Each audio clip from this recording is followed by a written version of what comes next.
Welcome back to another episode of the Dat Fitness Business Podcast. Tom Blackman with Dan Smith. Hello, Dan. What's up? What's going on? Well, we're still waiting, aren't we? Anxiously waiting the arrival of Mini Dan. Still waiting. Yeah, taking his time. Nearly a week late. Yeah, it will be. Tomorrow is going to be a week overdue. But yeah, I don't know. Could be any moment. So I have to go quickly. I'll have to leave. You have to do it on your own, solo.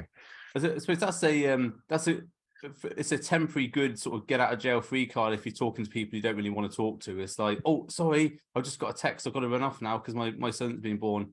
And it come back, oh, sorry, false alarm. Yeah. False alarm. I'll be doing that when he's 6 months old. So emergency at school.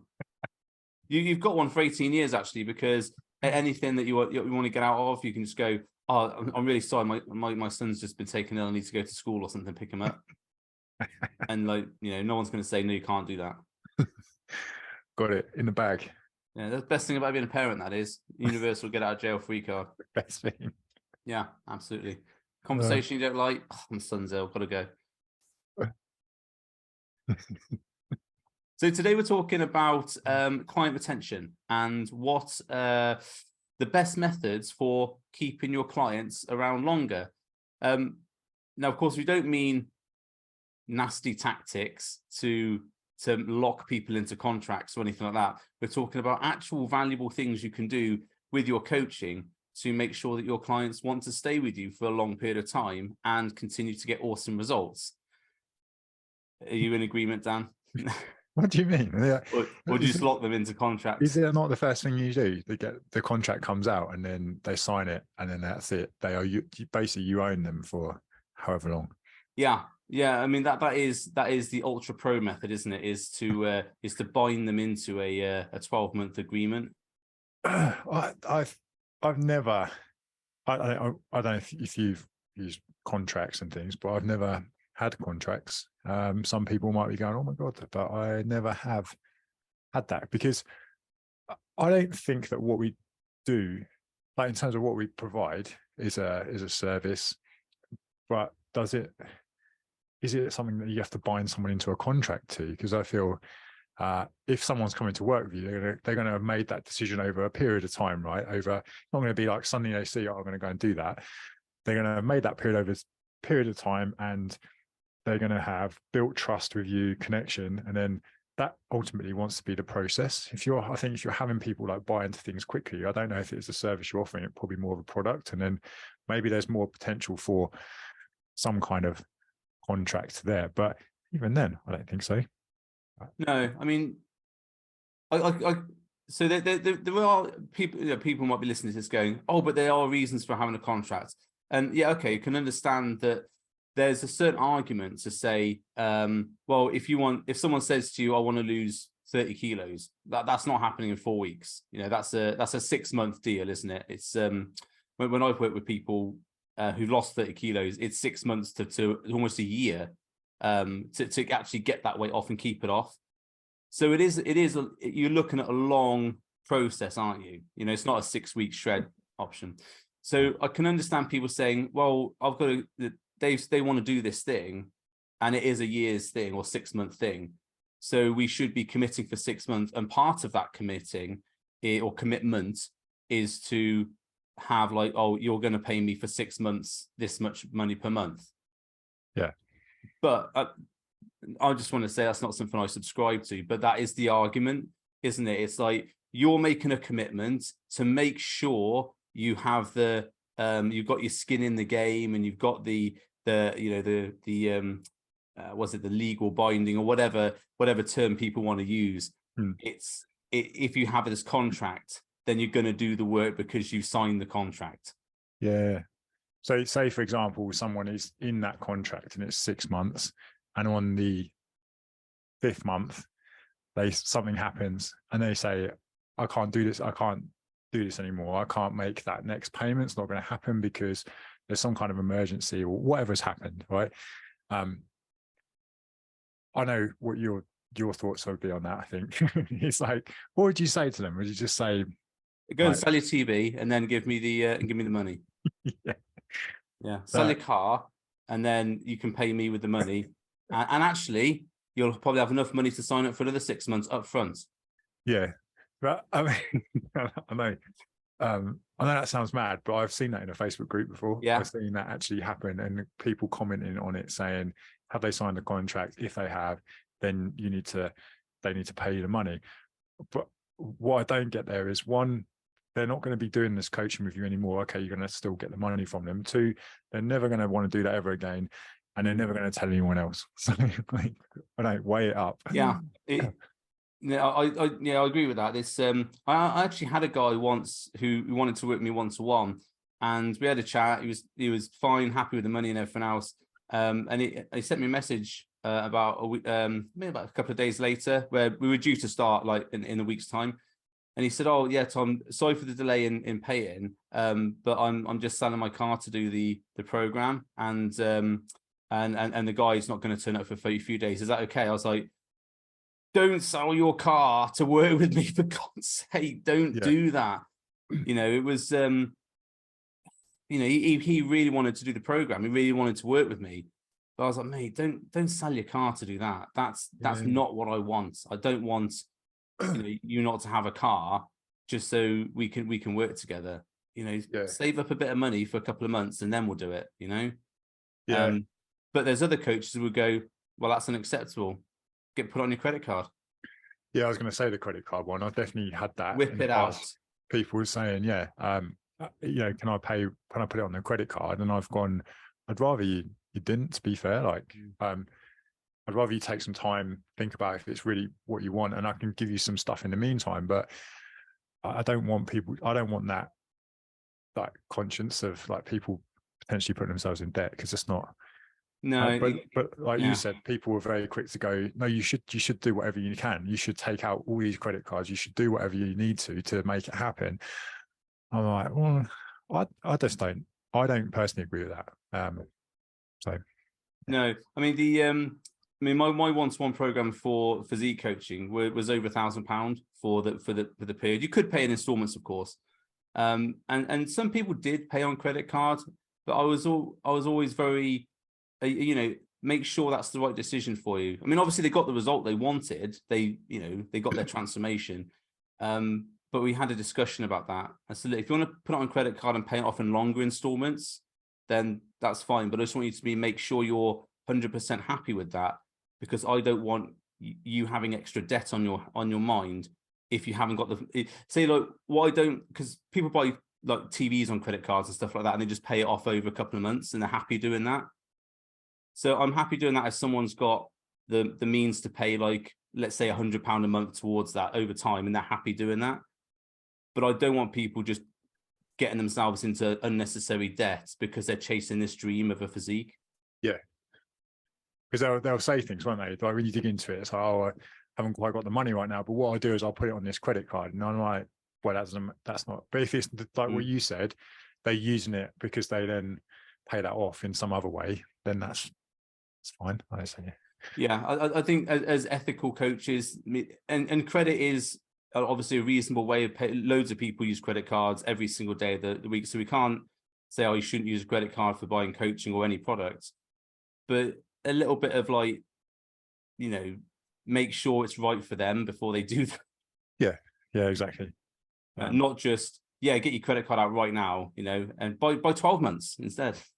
Yeah, that's the thing I've always found. I don't know if you've heard this before, but I've definitely heard it from a few different people. And they say, like, on sales calls, on your calls, the way to get people to commit is at that point of asking, say to them, oh, how do you want to pay, debit or credit card?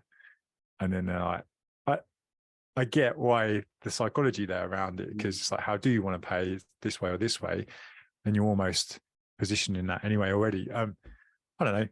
Maybe that's another talk one day. Yeah, there's that comes from a technique in NLP, because if you didn't know, I'm a qualified NLP practitioner, and it's I think, I can't remember what they call it, something like a leading question or something like that, but it's the implied choice. So it's not, oh, do you want to buy or not? It's, how do you want to pay? So it's like, well, yeah, I know you're going to buy, but how do you want to pay? So it's that little bit of psychology coming into play. So it's quite a typical sales technique. It's like putting the pen on the line, isn't it? That's it. But there's loads of other ways to increase retention without doing this. Sure. And that's what we're going to talk about today. So, shall we do a you go, I go sort of thing? And Tag team. yeah, maybe I'll go first so that I don't run out of ideas. So, and this is from our experience as coaches, but also how we advise other coaches. So it's from our own personal experience coaching clients, stuff that's worked for us. What we say might not work for you, but it's something to take on board as an idea. So one thing I did in my coaching program was I always had a change for the clients on a cyclical basis. And now this was done a couple of ways. So firstly, we would look at their workouts. So a lot of coaches, what I found was a lot of coaches when they're programming will just program like push-pull legs, and it's like one workout, and then every week, oh yeah, try and put more weight on the bar. And what I found from talking with clients was that that was boring. They didn't like that because it was basically the same exercises every week. Now, I can understand the argument for that, because if you keep doing squats, you'll get better at squats and more efficient doing squats. But what are we trying to do for the client? We're trying to make them the 100% optimized person, or are we trying to make them enjoy the process while they're doing that, maybe 99% optimized? So I always had like workout plans over 4 weeks, which were every workout was different.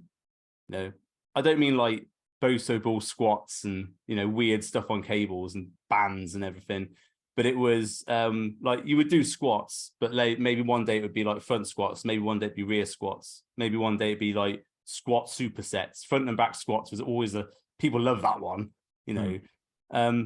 So it was always making it different, and I named all the workouts. So every workout in the 4 week block always had a name.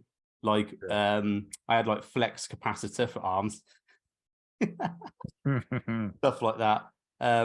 So yeah, I always made it interesting for the clients, and that way on a 4 week rotation, we were still looking for the bodybuilding, because that was what I was coaching, was bodybuilding, you know, fat loss. We were still towards that goal, but after 4 weeks, it's like, right, we've done turn up the volume because that was one group. Let's do gain 5 on the next one. And that worked really well. People were like, yeah, okay, I'll fancy just something different for the next 4 weeks. And they were always very interested in moving towards that goal. Like that, yeah.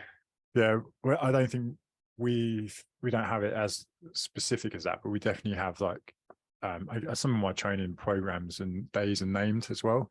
Not on everyone's, but on some of them. And then also like the cycles, that definitely is part of it. I think for me, it ties into right at the start. Like if we establish like the clear goals and expectations from the start, and how we would do that is by basically we build a roadmap and show the client where they're going to be at certain points.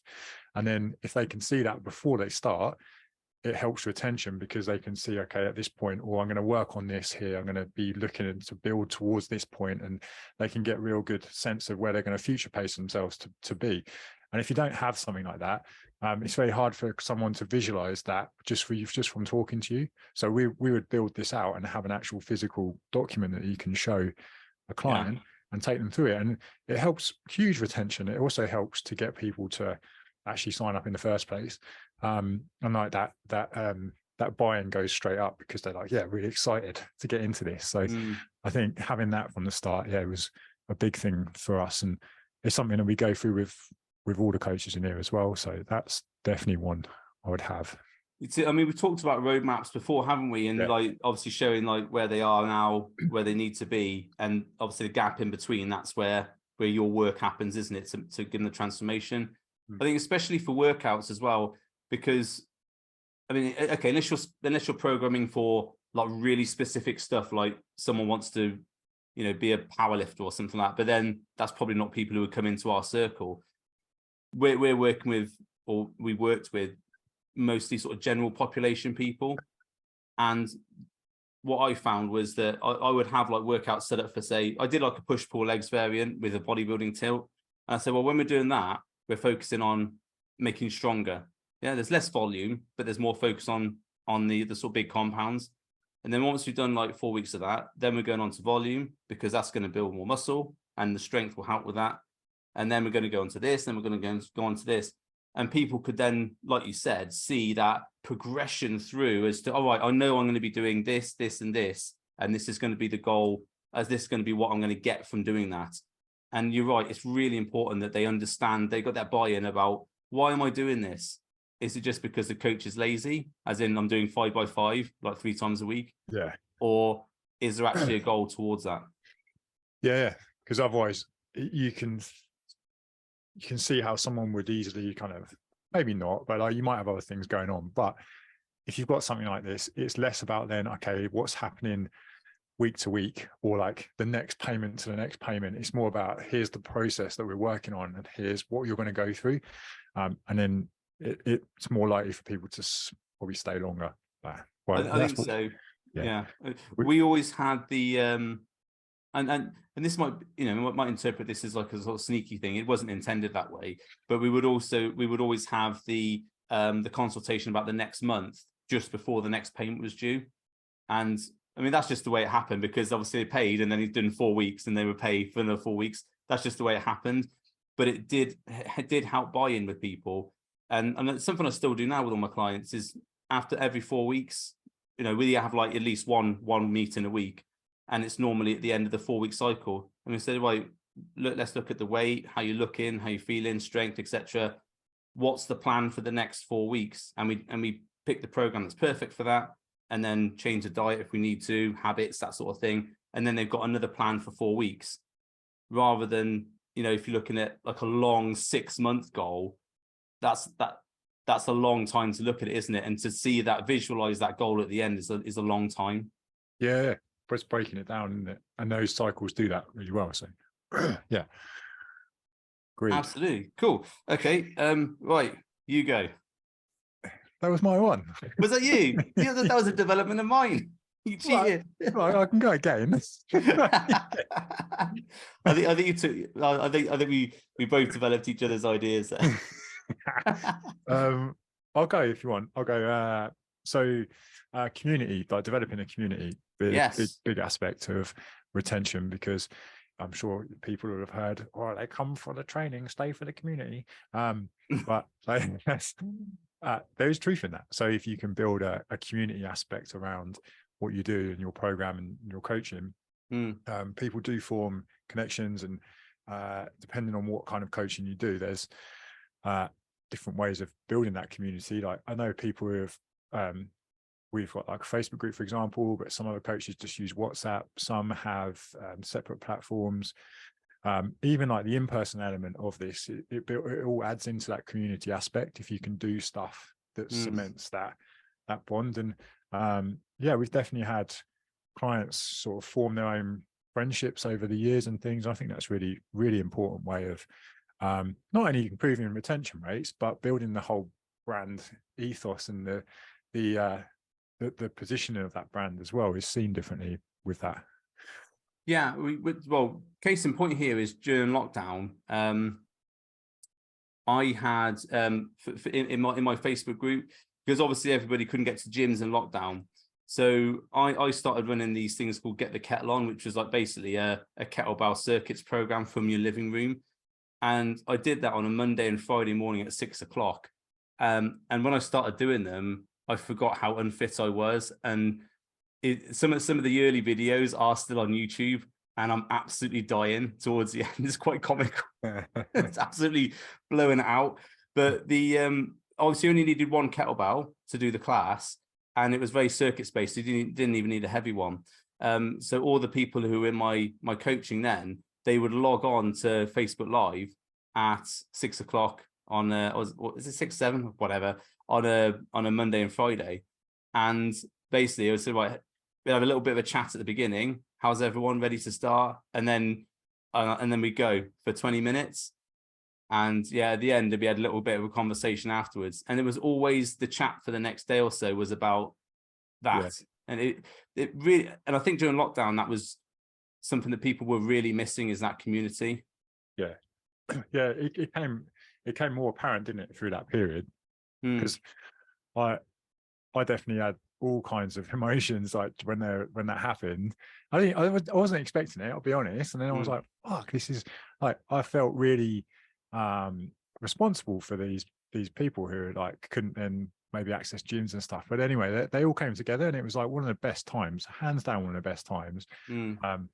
Getting people involved in just stuff through the community group, and we've got like lockdown t-shirts made and things like that. So it was all cool. But funny you mentioned your kettlebell thing, because I was speaking to a coach the other day, and I can't fucking remember who it was.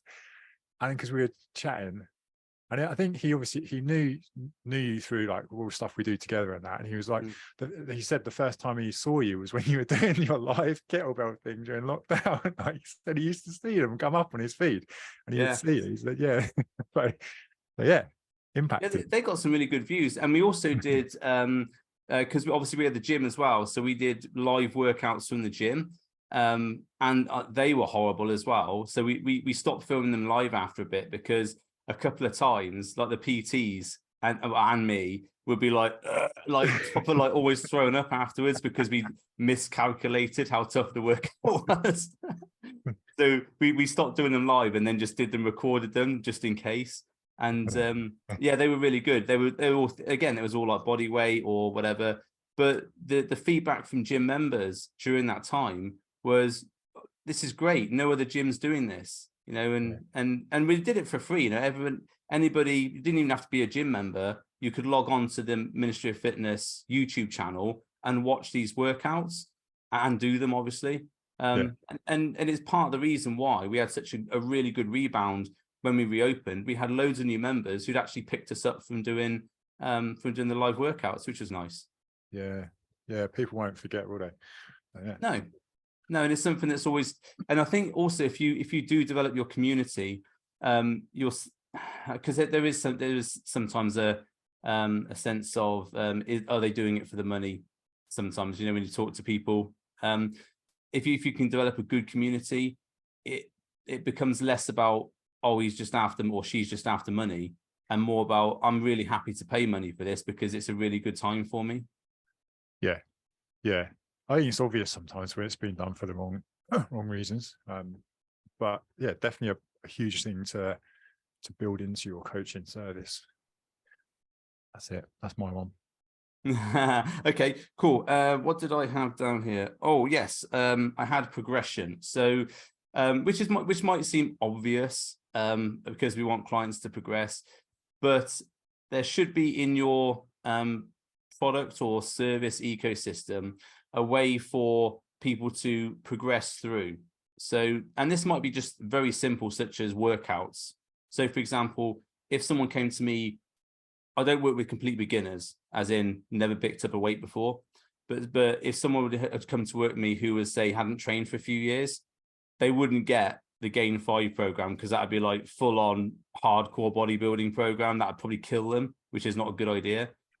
So right at the start, I would have like a full body workout routine, which was still taxing. And if you did it as an experienced trainer, it would be taxing, but it was enough for them to get a decent workout. And then after they've done that for a couple of weeks, we then progress on and progress on and progress on. So they could see how they move through, and their roadmap was different, because they were starting from almost nothing and then progressing upwards. So there was always that vision in sight of, right, once I finish this, what I'm then getting, my next challenge is this. Yeah. Which is different to what we just talked about at the beginning in terms of having the roadmap, because those people might already be at a certain level and they just need guidance in terms of their training and nutrition. This would people first almost progress upwards in their skill and strength. Yeah. Having those kind of like checkpoints or milestones, isn't it, almost, to keep people going?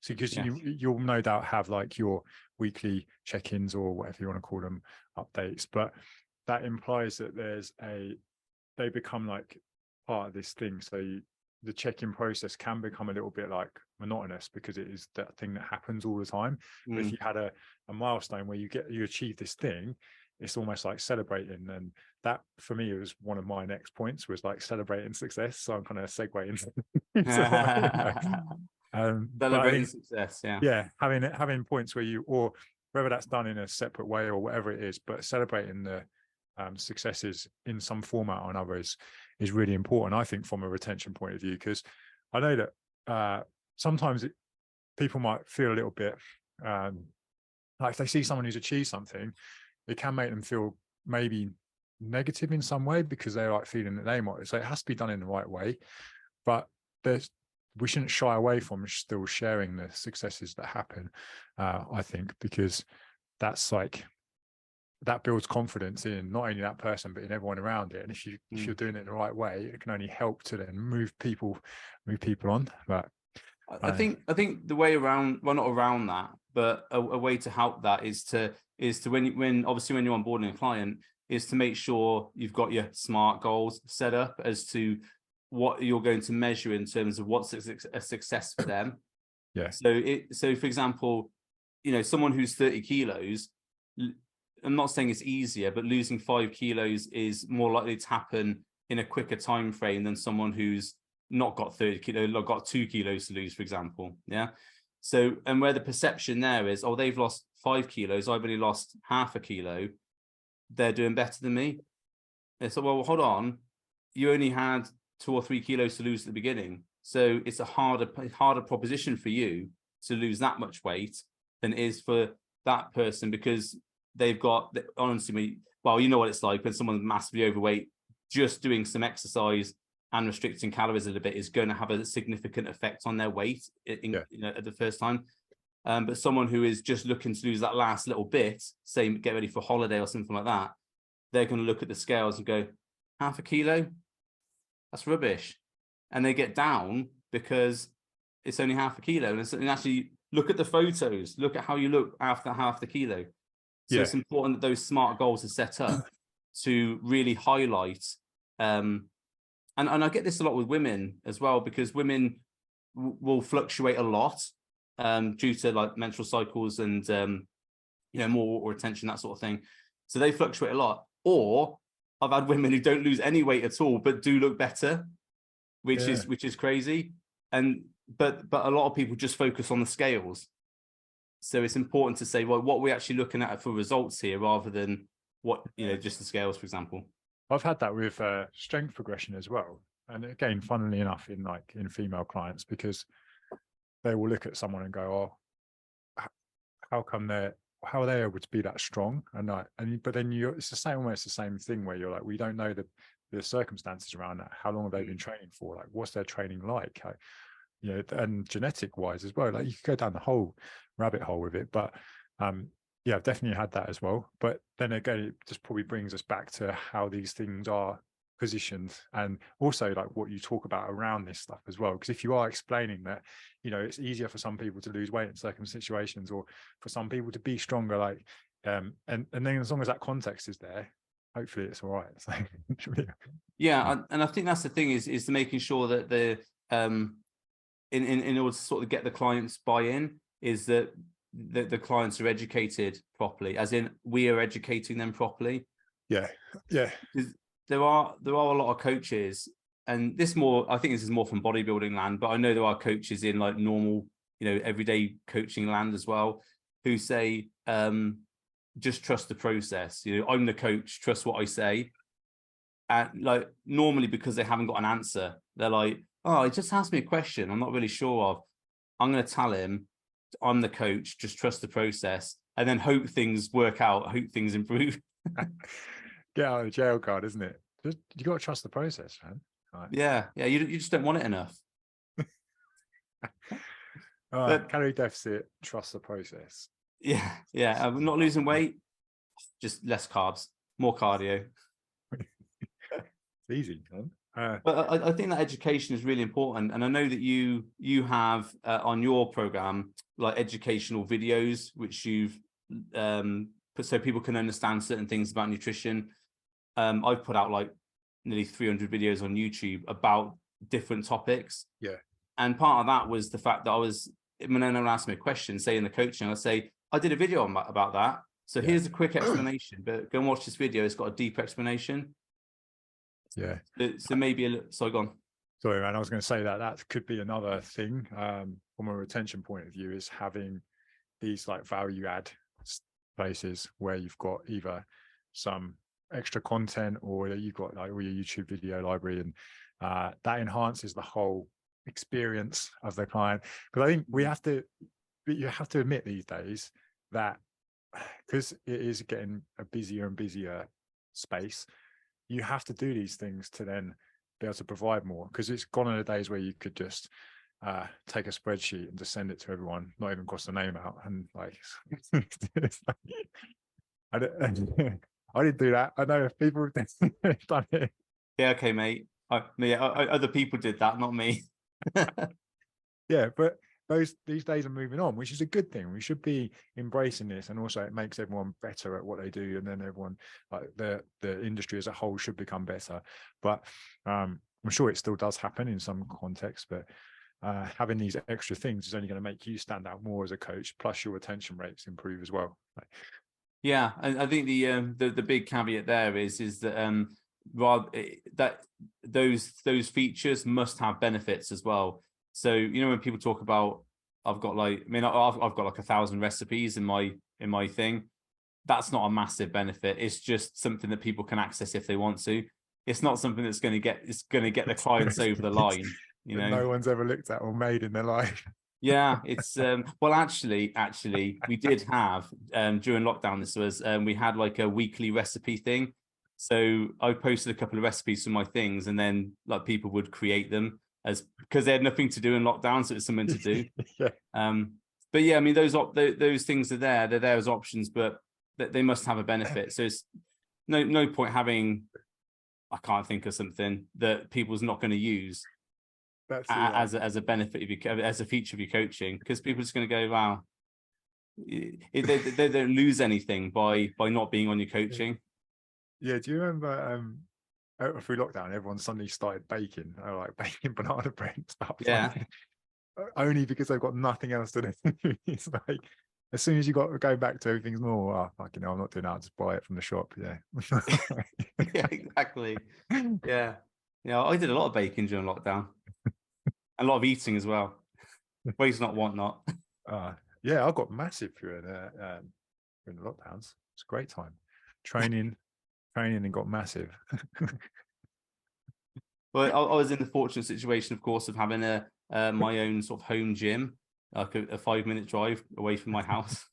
Yeah. It's funny how many friends I didn't know I had when lockdown happened. Who wanted to really help me by buying all my gym kit to help me out. Yeah, help you out. Help me. Yeah. Oh, Tom, I know that, you're really, financially struggling now because the gyms are shut. But, if you want to sell all your barbells for £2, I'd be happy to help you out. I always said I'd take the Cybex hack squat. If it's one bit of kit, that'd be it. But then I'd need a freaking cherry picker. Yeah, they're not light. Okay, cool. So we've done variation, we've done roadmaps, we've done increasing client buy-in. The one thing I was going to discuss, which sort of relates to what we were talking about just now, was having something called products for clients. Now that's a term from Dent. They use this for their business coaching. And products for clients is, imagine you've got your core product, so that's your coaching, yeah. And they also have something called product for prospects, which is basically lead magnets, yeah. So you have your core product, and then you also have something called products for clients. Now, this is something that only your clients can buy, hence the name. But it means that you've got a higher chance of selling it to them because they're your clients and they've already bought from you. So in terms of a coaching sense, this would be a photo shoot, like transformation.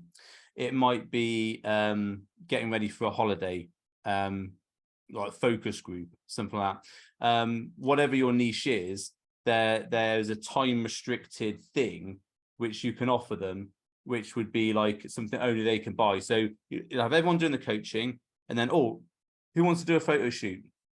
And obviously that would tie in with the core product because you'd have to adjust their plans and stuff. but it's something extra. And obviously you have to pay money for the photo shoot, that sort of thing. Yeah. So there's something extra to give people a motivational boost.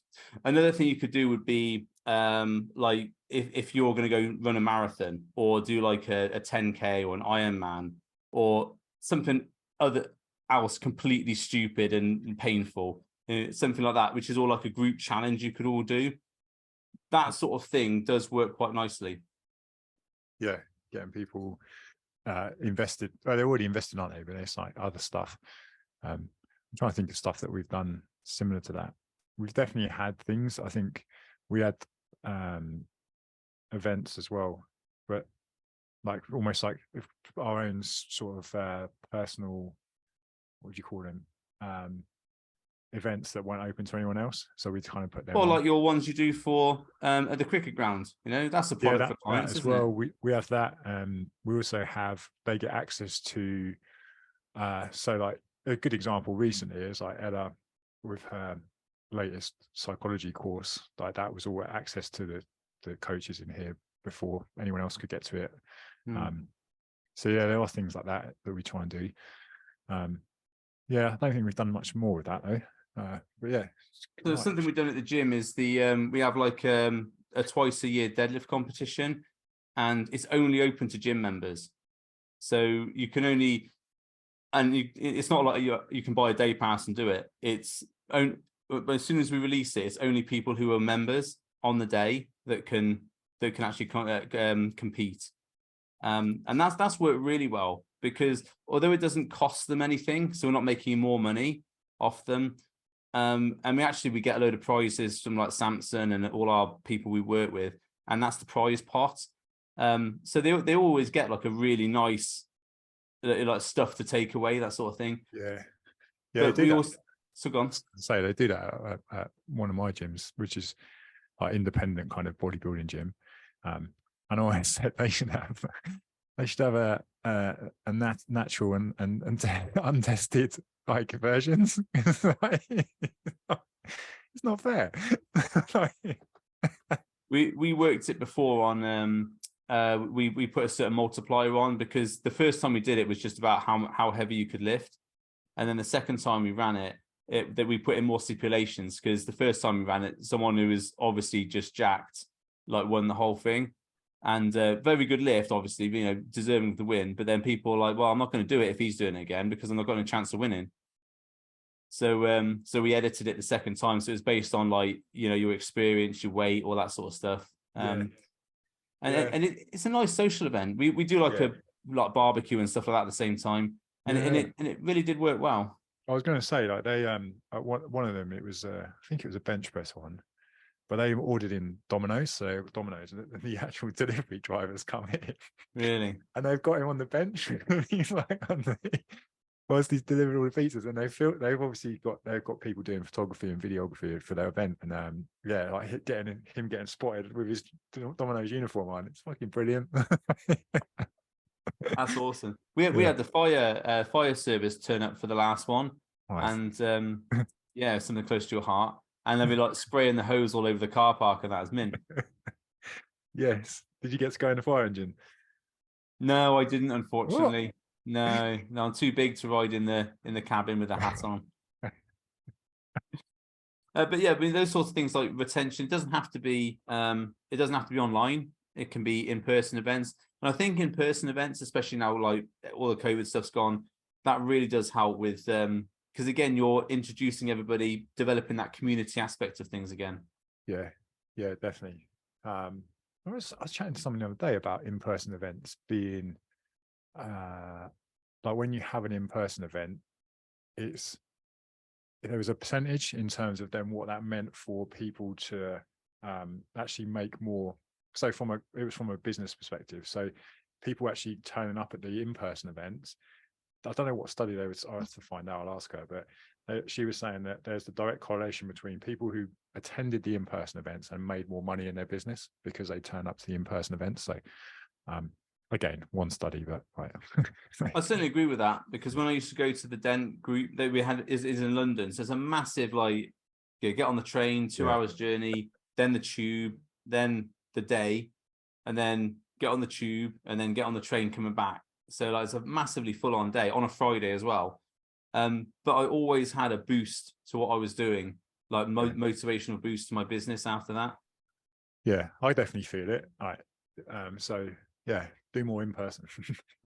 Yeah, absolutely. Yeah, and I think this is something that people, if they're online coaches, maybe don't sort of get, is that even though you're online, doesn't mean you can't have in-person events. Nah, they're the best as well. I much prefer in-person stuff. Yeah. Right. Anything else? I mean, we've covered a fair bit. Have you got anything else on your list? No, I think that a lot of them are covered in there. The only other one was like around, which goes without saying, really, like regular touch points throughout that time period, which you're going to have if you're doing all these things anyway. You're going to have those touch points, just to make sure people. Like, I always think about it. You've got your regular ones, like check-ins or whatever happens. Maybe you've got like group calls or you do live Q&As or whatever.